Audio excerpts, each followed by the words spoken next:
আচ্ছা, এটা লাউ শাক আছে। হ্যাঁ, আজ এইটা দিয়ে তোমাদের একটা সুন্দর রেসিপি করে দেখাবো। একদম টাটকা তাজা, ডগ আছে অনেক।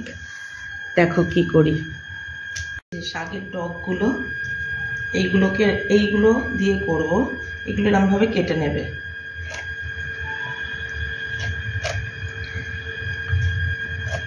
পাতাগুলোকে এরকমভাবে আলাদা আলাদা করে রাখতে হবে। এতে পোস্ত নিয়ে নিয়েছি। পোস্তটা আগে মিক্সিতে করবার জন্য শুকনো দুবার ঘুরিয়ে নেব। এতে দুটো কাঁচা লঙ্কা দিয়ে এবার জল দিয়ে বাটবো। বাটা হয়ে গেছে পোস্তটা। এই লাউ পাতাগুলোকে আমি সুন্দর করে ধুয়ে পরিষ্কার করে নিয়েছি।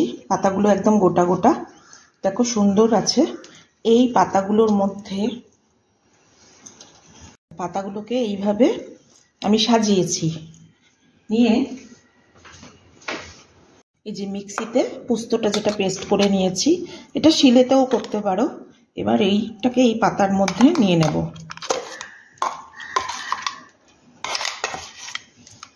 এইদিকে ডাঁটা ডগগুলো কেটে কেটে এখানে রাখা আছে। এইগুলো একটু এই পাতার ভিতরে দেব এরকমভাবে।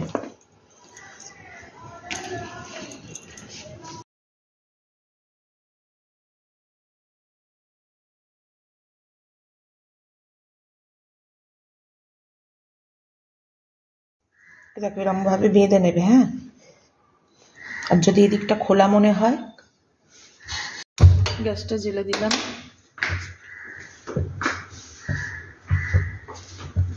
এবার এইটা এরকম করে এর ভেতরে দিয়ে দিলাম। এটা ভাতেতেও দেয়া যায়।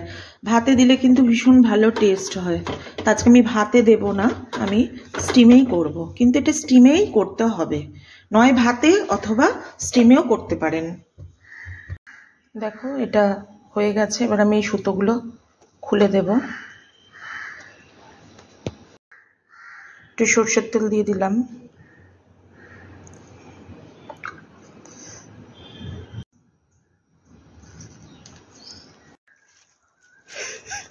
এবার এটা মেখে নিই।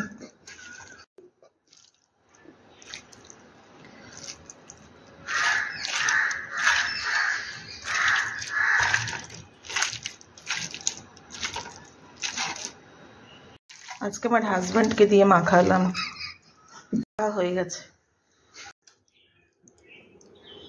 গরম ভাতের সাথে এটা মাখিয়ে খেতে দুর্দান্ত লাগে।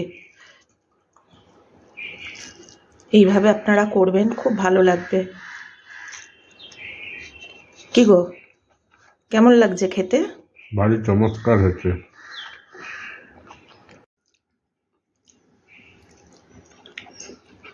দেখে তো মনে হচ্ছে খুব ভালো লেগেছে। অসাধারণ হয়েছে। মনে হচ্ছে এটা দিয়েই পুরো ভাত খেয়ে নেওয়া যাবে। আর একদিন বানিয়ে তো